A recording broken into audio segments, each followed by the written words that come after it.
स्वागत है दोस्तों मूवी स्टैंड चैनल के एक और नए वीडियो में। और आज हम एक्सप्लेन करने वाले हैं आवारापन 2 मूवी को। तो आइए इस मूवी को एक्सप्लेन करते हैं और जानते हैं इसकी पूरी कहानी। वीडियो अगर अच्छा लगे तो वीडियो को लाइक करके चैनल को सब्सक्राइब जरूर कीजिएगा ताकि आपको इसी तरह के लेटेस्ट और फ्रेश कंटेंट मिलते रहे। तो फिल्म की शुरुआत होती है शिवम पंडित से। आलिया के गुजर जाने के बाद से शिवम पूरी तरह से अधूरा हो गया है। उसे जब भी आलिया की याद आती तो वो तुरंत ही कब्रिस्तान में आलिया की कब्र के पास आकर बैठ जाता है। और आलिया का जब भी जन्मदिन होता है तो शिवम हमेशा आलिया की कब्र पर फूल चढ़ाने आता है। शिवम हर चीज पीछे छोड़ आया है लेकिन आलिया की यादें अभी तक उसके दिल में मौजूद है। अब शिवम जब आलिया की कब्र के पास बैठा हुआ था तभी अचानक से शिवम को एक बच्चे की रोने की आवाज सुनाई देती है। तब शिवम तुरंत ही उठकर वहां जाता है तो वो देखता है कि यहाँ एक छोटी सी बच्ची है जिसके घर वालों ने उसे कब्रिस्तान में छोड़ गए थे। तब शिवम उसे अपने साथ आश्रम लेकर जाता है। शिवम का भी इस दुनिया में कोई नहीं था और शिवम को भी आश्रम वालों ने ही पाल पोस कर बड़ा किया था। और अब शिवम उस बच्ची को भी आश्रम के हवाले छोड़ देता है। लेकिन जब से वो बच्ची आश्रम में आई है तब से शिवम जो है वो कहीं भी नहीं जाता है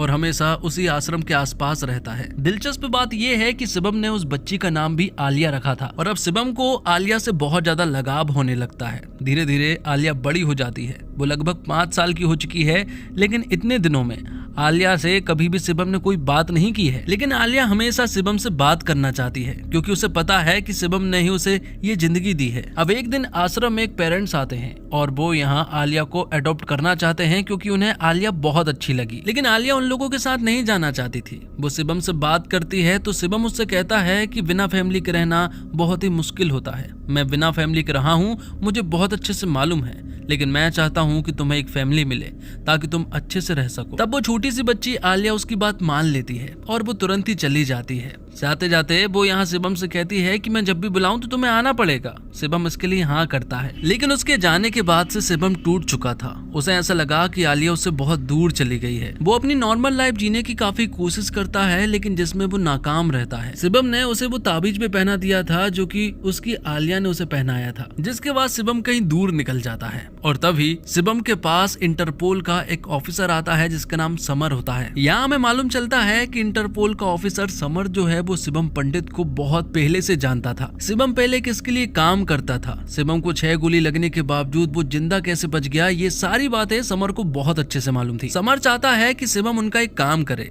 लेकिन शिवम यहाँ समर से कहता है कि उस शिवम को मरे हुए बहुत साल हो चुके हैं इसलिए वो उनकी कोई मदद नहीं कर पाएगा। तब समर यहाँ पर शिवम को कुछ ऐसी बातें बताता है जिसे सुनकर यहाँ पर शिवम पूरी तरह से हैरान रह जाता है। समर बताता है कि हाल ही में आलिया को जिन पेरेंट्स ने अडॉप्ट कर लेकर गए हैं वो दरअसल में असली पेरेंट्स नहीं थे। वो दरअसल में चाइल्ड ह्यूमन ट्रैफिकिंग वाले लोग थे जो कि बच्चों को दूसरे देश मतलब कि बैंकॉक भेजने का काम करते हैं। लेकिन एक ऑपरेशन के चलते उन दोनों को मार दिया गया है। इस ऑपरेशन से ये भी पता चला कि आलिया जो है वो बैंकॉक जा चुकी है। इस तरह से लगभग 40 से 50 बच्चे जो है वो ह्यूमन ट्रैफिकिंग के तहत बैंकॉक पहुंच गए हैं। और अब शिवम के पास कोई और रास्ता नहीं था। अब उसे तुरंत ही बैंकॉक जाना था और वहां जाकर आलिया समेत उन सारे बच्चों को बचाना था। जिन लोगों के पास बच्चे हैं समर ने यहाँ पर शिवम को उन सभी लोगों की पूरी इन्फॉर्मेशन दे दी है। समर यहाँ पर सभी लोगों के बारे में एक एक करके बताता है। सबसे पहले वो इनके गैंग के लीडर मतलब कि अमृत के बारे में बताता है जो कि इस सारे के सारे ड्रग लॉर्ड को संभालता है। दरअसल में सारे माफिया का ड्रग वाला ही सबसे मेन काम होता है। लेकिन अमृत का बेटा जोरावर जो है वो चाइल्ड ट्रैफिकिंग के मामले में पड़ जाता है। वो इंडिया से बहुत सारे बच्चों को यहाँ लेकर आया है और वो उनकी डील करना चाहता है। जोरावर जो है वो बहुत ही खतरनाक है। वो किसी की भी नहीं सुनता है और किसी को भी मार सकता है। जिसके बाद हमें अमृत के राइट हैंड मतलब कि जयदीप के बारे में बताया जाता है। जयदीप जो है वो एक अंगरक्षक है जो कि हमेशा अमृत की रक्षा करता है। कई बार उसने बहुत सारे अटैक जो है वो अमृत के पास पहुंचने तक नहीं दिए। अब अमृत के पास 2 और लोग थे जिनमें एक था महमूद अली खान जो कि अकाउंट्स को देखता था तो दूसरा था चंगेज जो कि उनकी पूरी आर्मी को संभालता था। ये चारों ही क्रूरता से भरे हुए लोग हैं जो कि किसी पर भी तरस नहीं खाते हैं। किसी को अगर मारना हो तो ये 1% भी नहीं सोचते हैं। जिसके बाद हमें अमृत सिंह के दूसरे बेटे के बारे में बताया जाता है जिसका नाम सिकंदर है। पर सिकंदर का दिमाग बाकी लोगों से बिल्कुल अलग है। वो बिल्कुल बच्चों की तरह रहता है। उसका दिमाग का विकास नहीं हुआ है इसलिए वो हमेशा डरा हुआ और सहमा हुआ रहता है। जिसके बाद हमें जोरावर और सिकंदर की बड़ी बहन जारा को दिखाया जाता है। जारा बहुत खूबसूरत खूबसूरत है और इंटेलिजेंट भी, और उसे म्यूजिक बजाना बहुत पसंद है। अगले सीन में हम नफीसा नवाज नाम की एक ऐसी औरत को देख पाते हैं जो कि अमृत के धंधे को टेक ओवर करना चाहती है, क्योंकि नफीसा भी एक बहुत बड़ी माफिया गैंग से ताल्लुक रखती है और उसकी भी एक बहुत बड़ी गैंग है, और नफीसा और अमृत के बीच में बिल्कुल भी नहीं बनती है, इसलिए अक्सर इनके बीच में गैंग वॉर होते रहते हैं। आगे हम देखते हैं कि जोरावर जो है वो अपने पिता की गद्दी पर बैठना चाहता है। जो उसके पिता काम करते हैं, यहाँ पर जोरावर चाहता है कि अब वो सारा काम खुद संभाले, लेकिन जब तक जोरावर के पिता मतलब कि अमृत जिंदा है तब तक तो ये पॉसिबल नहीं है। लेकिन एक दिन अमृत को अपने बेटे की करतूत के बारे में मालूम चल जाता है कि उसने इंडिया से बहुत सारे बच्चों को लेकर आया है और उनकी डील करना चाहता है। जोरावर को यहाँ लगता है कि अगर उसके पिता जिंदा रहे तो वो ये सारी चीजें नहीं करने देंगे, इसलिए यहाँ जोरावर जो है वो अपने पिता अमृत को मार डालता है और ऐसा दिखाता है कि जैसे ये एक एक्सीडेंट हुआ है। ऐसा लगता है कि जैसे वो सीढ़ियों से गिरे हों। तब सभी लोग यहाँ पर दौड़ते हुए आते हैं। सभी लोग हैरान रह जाते हैं क्योंकि अमृत जो है वो उनके लिए बहुत खास था। जोरावर भी यहाँ पर उदास रहने का नाटक करता है। अब अमृत के फ्यूनरल वाले दिन अचानक से कुछ गुंडे जो हैं वो यहाँ पहुंच जाते हैं और इन पर फायरिंग करना स्टार्ट कर देते हैं, लेकिन बदले में अब जोरावर के लोग भी उन पर हमला करते हैं। अब किसी तरह से सिकंदर और जारा को यहाँ से निकालना था, इसी वजह से जोरावर सिकंदर और जारा को अपने साथ लेकर जाता है। वो एक टैक्सी की मदद लेता है और तुरंत ही टैक्सी से निकल पड़ते हैं, लेकिन तभी हम देखते हैं कि उस टैक्सी को चलाने वाला आदमी कोई और नहीं बल्कि शिवम होता है, और अब वो गुंडे भी इनके पीछे पड़ चुके थे, जिस वजह से शिवम जो है वो इन्हें बचाने की काफी कोशिश करता है। गोलीबारी लगातार हो रही थी और ऐसा लग रहा था कि जैसे ये लोग बच नहीं पाएंगे, लेकिन शिवम किसी भी तरह से उन्हें बचाने की पूरी कोशिश करता है और आखिर में वो एक ऐसी तरकीब निकालता है जिससे कि वो उन गुंडों से छुटकारा पा लेता है और वो इन सभी लोगों को बचा लेता है। सब कुछ ठीक हो जाने के बाद अब जोरावर अपने लोगों को बुरी तरह से चिल्लाता है क्योंकि सिक्योरिटी की जिम्मेदारी उनके थी और अचानक से ये गैंग वॉर हो जाना उसे एक प्लानिंग लग रहा है। यहीं पर जोरावर अपने एक आदमी को भी मार देता है। यहाँ एक बात तो साफ हो जाती है कि जोरावर ने अब अमृत की जगह ले ली है और अब उसने डिसीजन लेना भी स्टार्ट कर दिया था। यहीं पर हम देखते हैं कि शिवम भी खड़ा हुआ था। तभी अचानक से वो बोल पड़ता है। वो कहता है कि मेरा जो भाड़ा हो रहा है वो मुझे दे दो ताकि मैं यहाँ से चला जाऊँ। तभी यहाँ एक गोली चलती है जिससे कि चंगेज शिवम से कहता है कि बस इतने में वो डर गया। इतना सुनने के बाद शिवम को गुस्सा आ जाता है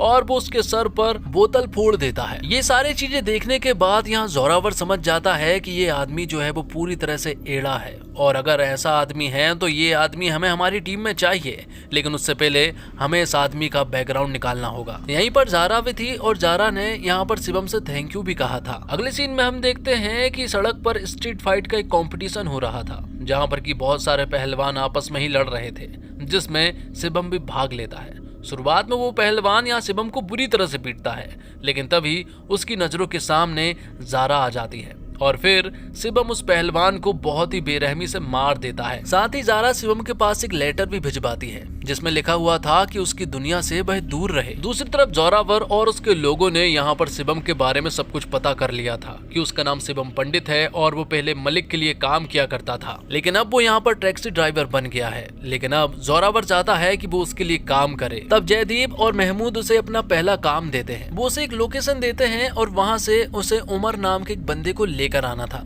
तब शिवम तुरंत ही उस लोकेशन पर पहुंचता है, लेकिन जब वो वहां पहुंचा तो उसने देखा कि यहाँ पर तो ड्रग्स का धंधा हो रहा है और यहाँ के लोग जो है वो बहुत ही खतरनाक है। धीरे धीरे करके अब वो लोग शिवम के ऊपर हमला कर देते हैं। यहाँ में मालूम चलता है कि दरअसल में जोरावर और उसके लोग जो है वो यहाँ शिवम को चेक करना चाहते थे कि आखिरकार शिवम जो है वो लायक है भी या फिर नहीं, इसलिए उन्होंने शिवम को नफीसा के अड्डे पर भेज दिया था। शुरुआत में तो शिवम ने उन लोगों को बहुत ही बेरहमी से पीटा, लेकिन आखिर में उन लोगों ने शिवम को पकड़ लिया और फिर थोड़ी देर के बाद ही यहाँ पर नफीसा आती है। नफीसा को मालूम है कि ये बंदा कौन है और ये कहाँ से आया है, इसी वजह से वो उसे माफ नहीं करती, बल्कि वो अपने लोगों से कह देती है कि ज्यादा टाइम वेस्ट मत करो, इस बंदे को तुरंत ही जमीन के अंदर दफनाकर जान से मार दो। वो लोग ऐसा ही करते हैं, लेकिन थोड़ी ही देर के बाद यहाँ पर शिवम जो है वो उस दफनाई हुई जगह से बाहर निकल आता है और अब नफीसा भी यहाँ से जा चुकी थी, लेकिन अब शिवम जो है वो उन्हें अपना रौद्र रूप दिखाता है। शिवम उन लोगों को अब बहुत ही बेरहमी से मारने लगता है। हालांकि यहाँ पर बहुत सारे लोग थे, लेकिन शिवम ने ऑलमोस्ट सभी को मार दिया था। जिसके बाद शिवम उमर का सर लेकर यहाँ पर जोरावर के सामने पटक देता है, जो देखकर सभी लोग हैरान रह चुके थे। उन्हें समझ आ गया था कि शिवम जो है वो कोई लोकल गैंगस्टर नहीं है, या फिर कोई लोकल सड़क छाप गुंडा नहीं है, बल्कि वो बहुत ही खतरनाक आदमी है। इसी वजह से जोरावर जो है वो उसे अपनी टीम में रख लेता है और अब वो जहां भी जाता है जोरावर उसे अपने साथ लेकर जाता है। जोरावर ने यहाँ पर शिवम को काम दिया था कि वो जारा और सिकंदर का ख्याल रखे। अब एक पार्टी के दौरान एक लड़का जो है वो जारा के पास आने की कोशिश करता है। ये देखकर जोरावर को गुस्सा आ जाता है और फिर वो भरी पार्टी में उस लड़के का बहुत ही बुरा हाल करता है। वो उसे इतनी भयंकर मौत देता है जो देखकर सभी लोग घबरा जाते हैं। सभी को समझ आ जाता है कि जोरावर जो है वो एक पागल आदमी है जो कि किसी को भी छोटी छोटी बात पर आराम से मार सकता है। इसी पार्टी में जोरावर शिवम से कहता है कि हमारे ही गैंग में एक आदमी गद्दार है और उसे सिर्फ 2-3 लोगों पर ही शक है। इसी वजह से उसका ये भी काम है कि वो लोगों के बारे में पता लगाए कि आखिरकार उनके बीच में गद्दार कौन है, क्योंकि वो एक बहुत ही इंपॉर्टेंट डील करने वाला है, जो डील उसके लिए बहुत ज्यादा जरूरी है। दरअसल में ये बच्चों वाली डील ही थी जो कि एक बंदे से करने वाला था, लेकिन इस डील के बारे में जोरावर ने शिवम को कुछ भी नहीं बताया था। अगले सीन में हम देखते हैं कि जोरावर जो है वो जारा के पास जाता है जो कि वायलिन बजा रही थी। तभी वो वहाँ पर डांस करने लगता है और फिर वो जारा से कहता है कि अब जारा को भी हमारे साथ काम कर लेना चाहिए, लेकिन जारा कहती है कि मैं इन चीजों से जितनी दूर रहूंगी उतनी ही अच्छी है। जारा ने यहाँ पर 2-4 बातें उल्टी सीधी भी बोल दी थी, जो सारी बातें जोरावर को बिल्कुल अच्छी नहीं लगी और वो यहाँ पर उसका वायलिन तोड़कर फेंक देता है। ये सारी चीजें शिवम भी देख पा रहा था। उसे समझ आता है कि जोरावर जो है वो अपने भाई बहन की बिल्कुल भी फिक्र नहीं करता। अब अगले दिन शिवम जो है वो जारा के पास जाता है। दरअसल में वो जारा को कुछ दिखाना चाहता था। यहाँ हम देखते हैं कि शिवम जो है वो जारा को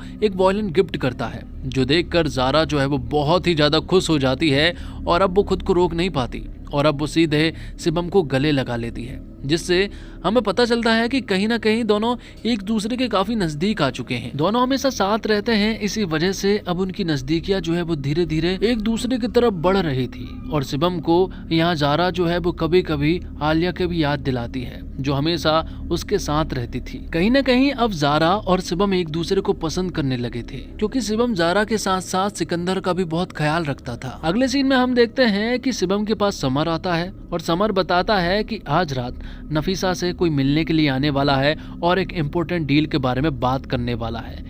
ये बात जब शिवम को पता चली तो वो तुरंत ही रात को नफीसा के पास जाकर वहां देखने लगता है कि आखिरकार इससे कौन डील करने के लिए आ रहा है। और अब थोड़ी देर के बाद ही हमें मालूम चलता है कि नफीसा के पास डील करने वाली कोई और नहीं बल्कि यहाँ जारा होती है। जारा यहाँ पर नफीसा को ढेर सारी इन्फॉर्मेशन देती है और वो कहती है कि तुमने जोरावर के ऊपर गैंग वॉर क्यों करवाया था, लेकिन नफीसा कहती है कि वो गैंग वॉर मैंने नहीं करवाया था और ना ही गोलियां मैंने चलवाई थी, वो दरअसल मैं शिवम ने चलवाई थी क्योंकि वो तुम लोगों के नजदीक आना चाहता था। ये सुनकर यहाँ जारा हैरान रह जाती है। पल भर के लिए उसे नफीसा की बातों पर भरोसा नहीं हुआ और तभी जारा यहाँ से जाने लगती है। तभी वो देखती है कि उसका कोई पीछा कर रहा है और पीछा करने वाला आदमी कोई और नहीं बल्कि शिवम था। शिवम कहता है कि हमारी गैंग में कोई गद्दार है, ये जोरावर ने कहा था, लेकिन उसे ये नहीं पता था कि वो गद्दार जारा ही है। तब यहाँ जारा भी बता देती है कि उसे भी मालूम चल गया है कि शिवम जो है वो यहाँ पर क्यों आया है और वो उनकी गैंग में क्यों शामिल होना चाहता है। तब शिवम यहाँ उसे सारी सच्चाई बता देता है। वो कहता है कि जिस आलिया के बारे में मैंने हमेशा तुमसे बात की है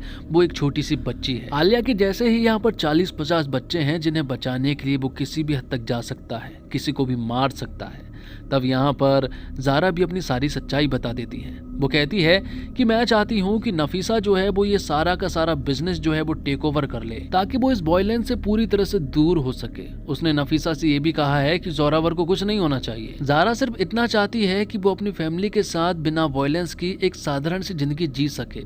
तब यहाँ पर शिवम कहता है कि मैं तुमसे वादा करता हूँ जोरावर को कुछ नहीं होगा और मैं तुम्हारी फैमिली को एक कराऊंगा और जो जिंदगी तुम चाह रही हो वो मैं तुम्हें दिलाकर रहूंगा। अब एक दिन शिवम जो है वो जोरावर को एक ऐसी बात बताता है जिसे सुनकर जोरावर हैरान रह जाता है। दरअसल में यहाँ पर शिवम ने जोरावर को उस गद्दार के बारे में बता दिया था और वो कोई और नहीं बल्कि महमूद अली खान होता है। जोरावर यहाँ पर महमूद को सबूत दिखाते हुए कहता है कि तेरे अकाउंट में ढेर सारे पैसे हैं, तू हमारे बिजनेस के अकाउंट्स का हेर फेर करता है और अपने अकाउंट में बहुत सारे पैसे डलवाता है, और तो और नफीसा भी तुझे ढेर सारा पैसा देती है, मतलब कि वो गद्दार तू ही है। महमूद कहता है कि हाँ, मैं बिजनेस के अकाउंट्स में हेर फेर जरूर करता हूँ, लेकिन नफीसा से पैसे नहीं लिए हैं। लेकिन जोरावर के लिए इतना काफी था। वो यहाँ जयदीप के हाथों महमूद अली खान को जान से मरवा देता है, क्योंकि गद्दारी की सिर्फ एक ही सजा है और वो है मौत। जबकि जयदीप को भी महमूद पर बिल्कुल भी भरोसा नहीं है कि वो ये सारी चीजें कर सकता है। उसे अभी भी सारी चीजों पर डाउट था, लेकिन फिर भी जोरावर के कहने पर उसे महमूद को मारना पड़ा। अब एक दिन जारा जो है वो जोरावर के पास जाती है और वो उससे कहती है कि मैं अब तुम्हारे साथ काम करना चाहती हूँ, लेकिन मुझे बस इतनी सिक्योरिटी चाहिए कि सिकंदर को कुछ नहीं होना चाहिए। जोरावर उसकी बात मान लेता है और वो कहता है कि मैं तुम्हें अपनी एक नई डील के बारे में बताता हूँ। जैसे ही यहाँ पर जारा को नई डील के बारे में मालूम चलता है तो वो ये बात शिवम को बताती है। जारा बताती है कि उन सारे बच्चों को आइलैंड के आसपास रखा गया है, पहले ये देखना होगा कि वो सारे बच्चे वहाँ मौजूद हैं या फिर नहीं। इसलिए जारा जो है वो वहाँ जाकर सारे बच्चों को चेक करना चाहती थी। शिवम जारा से लगातार कांटेक्ट में था कि तभी जोरावर को कुछ ऐसी बातें पता चल जाती है जिससे कि उसका गुस्सा जो है वो 7वें आसमान पर पहुंच चुका था। दरअसल में जोरावर के हाथ समर लग चुका था। उसे पता है कि ये आदमी जो है वो इंटरपोल का ऑफिसर है। समर को बुरी तरह से पीटा गया था, उसके हाथ पैर बंधे हुए थे, उसके मुंह भी बंधा हुआ था। और अब वो शिवम को भी ये सारी सच्चाई बताता है और अब वो शिवम से ही कहता है कि इस आदमी को तुझे ही मारना होगा। शिवम यहाँ बहुत देर तक सोचता रहा, क्योंकि वो एक निर्दोष इंटरपोल के ऑफिसर को कैसे मार सकता था भला। इसी वजह से वो यहाँ पर जोरावर की तरफ गन की नली कर देता है और तभी जयदीप यहाँ शिवम के हाथों में गोली चला देता है, जिससे कि पता चलता है कि दरअसल में असली गद्दार तो शिवम है और अब शिवम को बहुत ही बेरहमी से पीटा जाता है। जोरावर कहता है कि तुझे इस तरह से नहीं मारेंगे, पहले हम यहाँ पर इस इंटरपोल के ऑफिसर को मारेंगे। उस ऑफिसर को मारते हैं और यहाँ पर शिवम को भी बुरी तरह से इंजर्ड कर देते हैं। थोड़ी देर के बाद ही यहाँ पर बैंकॉक की पुलिस आ जाती है और वो शिवम को अपने साथ अरेस्ट करके लेकर जाते हैं। और अब वो शिवम को बहुत ही बेरहमी से पीटने लगे थे, क्योंकि उनके हिसाब से शिवम ने यहाँ पर एक इंटरपोल ऑफिसर की जान ली है। वो उसे उगलवाना चाहते थे, लेकिन शिवम उन्हें बताने की कोशिश करता है कि वो दरअसल में उसी इंटरपोल ऑफिसर के साथ काम कर रहा था, लेकिन वो लोग शिवम की एक बात नहीं सुनते। थोड़ी देर के बाद यहाँ सुदीप नाम का एक बंदा आया था, जो कि दरअसल में समर का ही एक आदमी था, लेकिन सुदीप ने भी यहाँ पर शिवम को पहचानने से साफ मना कर दिया था। और अब कुछ ही देर के बाद यहाँ पर जोरावर और जारा आते हैं। जोरावर यहाँ पर शिवम को एक सरप्राइज देना चाहता था। वो यहाँ पर शिवम से कहता है कि जारा जो है वो उस आइलैंड पर गई थी और वहाँ उसने कुछ ऐसा देखा जिसे देखकर वो हैरान रह गई थी। दरअसल में जारा को आलिया की पहचान बताई गई थी कि उसके गले में एक ताबीज है, लेकिन अब जारा बताती है कि उस ताबीज वाली लड़की की जान जा चुकी है। ये देखकर यहाँ पर शिवम जो है वो पूरी तरह से टूट जाता है। जोरावर कहता है कि अगर मुझे पहले पता होता कि तू उस लड़की के लिए आया है तो मैं उस लड़की को अपने साथ लेकर आता और तेरे ही सामने उसे जान से मार देता। ये सुनकर शिवम को गुस्सा आ जाता है और वो उसे काट लेता है, जो देखकर जोरावर कहता है कि अब तेरा यहाँ से बचना असंभव है, तू यहाँ से मरकर ही बाहर आएगा। लेकिन शिवम को किसी भी हालत में यहाँ से बाहर निकलना था। वो उस ताबीज को फिर से अपने गले में पहन लेता है और तभी उसके ख्यालों में आलिया आती है। आलिया कहती है कि तुम इस तरह से हार नहीं मान सकते, तुम्हें किसी भी हालत में बाहर निकलना होगा। अगले दिन यहाँ पर शिवम जो है वो जेल के ही कुछ लोगों से लड़ाई करने लगता है। वो लोग बहुत सारे थे और इसी वजह से यहाँ पर शिवम इसका फायदा उठाकर उन लोगों से झगड़ पड़ता है और वो लोग शिवम को बहुत ही बेरहमी से मारते हैं। वो लोग उसे इतनी बुरी तरह से मारते हैं कि शिवम की कंडीशन इस तरह हो जाती है कि उसे हॉस्पिटल भेजा जाना था। तब तुरंत ही एम्बुलेंस बुलाई जाती है और शिवम को हॉस्पिटल भेजा जा रहा था। तभी बीच रास्ते में एम्बुलेंस जो है वो दूसरी सड़क की तरफ मुड़ जाती है और पता चलता है कि उसी एम्बुलेंस में सुदीप बैठा हुआ है, जो कि यहाँ पर शिवम का साथ दे रहा था, क्योंकि उसने इशारा कर दिया था कि वो तो एम्बुलेंस ड्राइवर है। इतना यहाँ पर शिवम के लिए काफी था इशारा और अब वो यहाँ से भाग निकलता है। तभी पुलिस भी उनके पीछे पड़ जाती है और पुलिस यहाँ पर सुदीप को मार देती है, लेकिन किसी तरह से शिवम जो है वो यहाँ से भागने में कामयाब हो चुका था। अगले सीन में हम देखते हैं कि जोरावर जो है वो उन बच्चों की डील करने वाला था और उसी के साथ यहाँ पर जारा और सिकंदर भी मौजूद थे। तो अब यहाँ पर जोरावर और मार्टिन के बीच में डील होने वाली थी कि तभी थोड़ी देर के बाद ही यहाँ पर नफीसा आती है। नफीसा अपने साथ शिवम को भी लेकर आई थी। वो कहती है कि ये मुझसे मदद मांगने के लिए आया था। नफीसा कहती है कि हमारी दुश्मनी बहुत अलग प्रकार की है, वो तो चलती रहेगी, लेकिन पहले इसे संभालो। और अब नफीसा जो है वो शिवम को उनके हवाले करके यहाँ से चली जाती है। तभी हम देखते हैं कि जयदीप यहाँ पर जोरावर से कहता है कि ये डील तुम्हारे लिए बहुत जरूरी है और मार्टिन भी यहाँ पर आ चुका है, इसलिए तुम्हें सिर्फ और सिर्फ डील के बारे में सोचना चाहिए और डील करनी चाहिए। यहाँ शिवम का क्या हाल करना है ये बात मुझे बहुत अच्छे से मालूम है। तभी हम देखते हैं कि जयदीप जो है वो यहाँ पर शिवम से कहता है कि मुझे बहुत अच्छे से मालूम है कि तू अपने हाथ खोलने की कोशिश कर रहा है और तुझे ये बात नहीं पता है कि नफीसा को यहाँ पर लेकर किसने आया था। दरअसल में जयदीप को यहाँ पर जोरावर के काले कारनामों के बारे में पता चल गया था। उसे ये भी पता चल गया था कि जोरावर के पिता मतलब कि अमृत को भी उसी ने मारा है। उसे पता है कि जोरावर पर भरोसा करना ठीक नहीं होगा, इसलिए वो यहाँ शिवम का साथ देता है। तब यहाँ पर चंगेज और उसके लोग आ जाते हैं जो कि गोलीबारी के साथ यहाँ पर शिवम को मारना चाहते थे, लेकिन शिवम अकेला ही उन पर भारी पड़ता है और उन सभी लोगों को मार डालता है। शिवम ने चंगेज को तो मार दिया था, लेकिन इसी लड़ाई में जयदीप भी मारा जाता है। अब धीरे धीरे करके जोरावर के बहुत सारे लोग जो है वो शिवम के ऊपर हमला कर देते हैं, लेकिन शिवम अकेला ही उन सभी लोगों के ऊपर भारी पड़ता है और एक एक करके सभी को मार डालता है। आखिर में मार्टिन की बॉस की एंट्री होती है और इस बॉस का तो यहाँ पर शिवम बहुत ही बुरा हाल करता है। वो उसकी तरफ एक लॉन्चर चलाता है और उसे जान से मार देता है। और जब ये बात मार्टिन को पता चली कि उसके बॉस को शिवम ने मार दिया है तो वो यहाँ पर जोरावर से डील कैंसिल कर देता है। डील कैंसिल होते ही यहाँ पर जोरावर का दिमाग खराब हो जाता है और वो यहाँ पर मार्टिन को भी मार देता है। अब शिवम और जोरावर का आमना सामना होता है। जोरावर का दिमाग खराब है क्योंकि डील कैंसिल हो चुकी है। इसी वजह से वो उन 40 बच्चे में से एक बच्चे को बाहर निकालता है और यहाँ शिवम के सामने ही उसे जान से मार देता है, जो देखकर शिवम का दिमाग खराब हो जाता है कि कोई इंसान ऐसा कैसे कर सकता है भला। अब क्योंकि कंटेनर का गेट खुल चुका था, इसी वजह से कंटेनर में से आलिया बाहर निकल कर आती है और शिवम को पुकारते हुए आगे बढ़ती है।